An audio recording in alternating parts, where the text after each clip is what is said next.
બનાવશું આપણે અળવીના પાનના ઢોકળા। તો આપણે બનાવવાની શરૂઆત કરશું તો આ 4 થી 5 અળવીના પાન લીધા છે। તો આનું કટિંગ કરી લઈશું।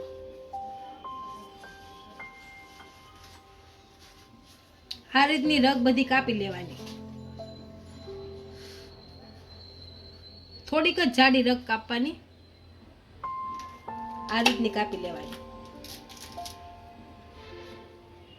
આ કપાઈ ગઈ છે।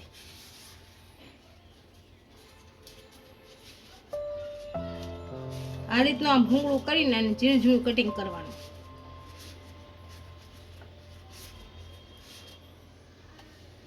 આ રીતના આમ કટિંગ કરવાનું, પતલું પતલું હાવ।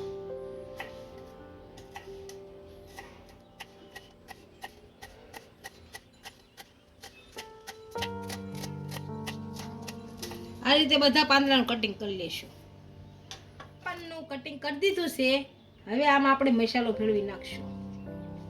આ રીતનું કટિંગ કરવાનું। 1 ચમચી આપણે હળદર પાવડર નાખીશું।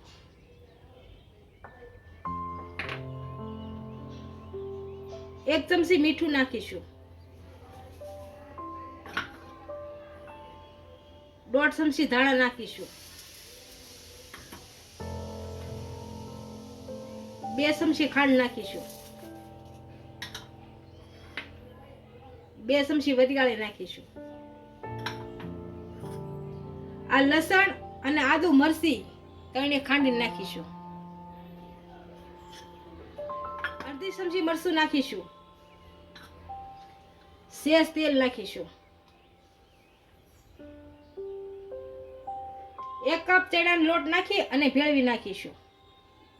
થોડો થોડો નાખીને ભેળવશું।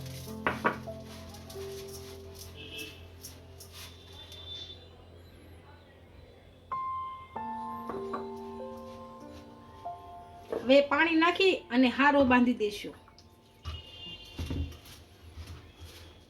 આપણે લોટ બાંધી લીધો છે। હવે આને ઢોકળા બનાવી લેશું।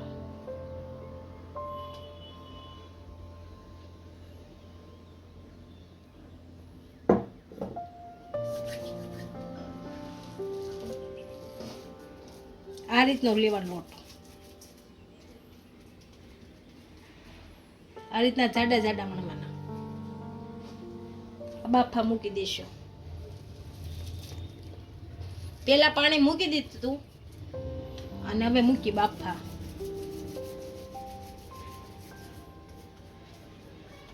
આ રીતના જાડા જાડા મણવાના।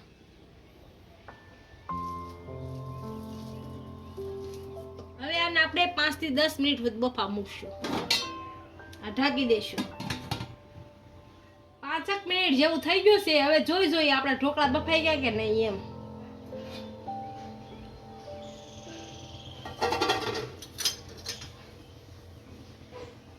બફાઈ ગયા છે। હવે ગેસ બંધ કરી અને નીચે ઉતારી લઈએ।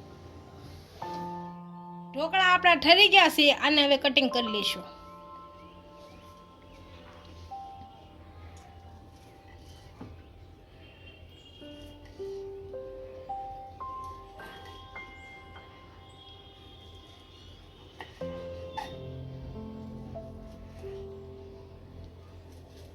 આ રીતનું બધું કટિંગ કરી લઈશું।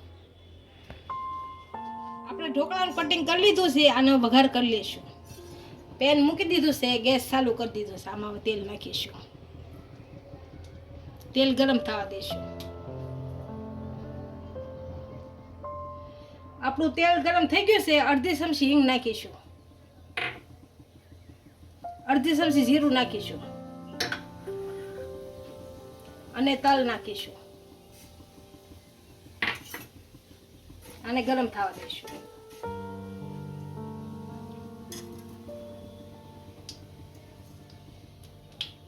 હવે આપણે આની અંદર લીમડો નાખીશું।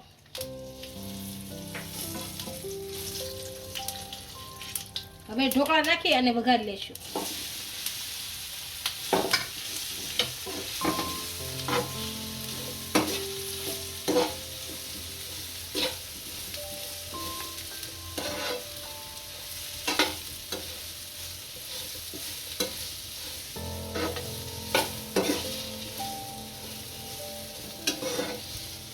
હવે આપણે ગેસ બંધ કરી અને નીચે ઉતારી લેશું.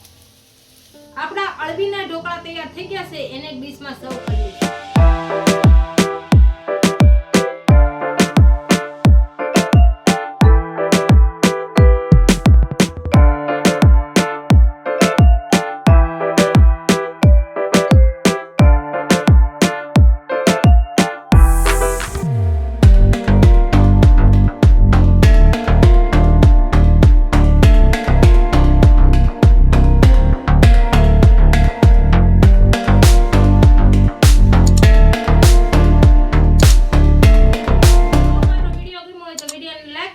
ઇન્સ્ટાગ્રામ અને ફેસબુક પર ફોલો કરી દેજો. મળીએ નવા વિડીયો સાથે.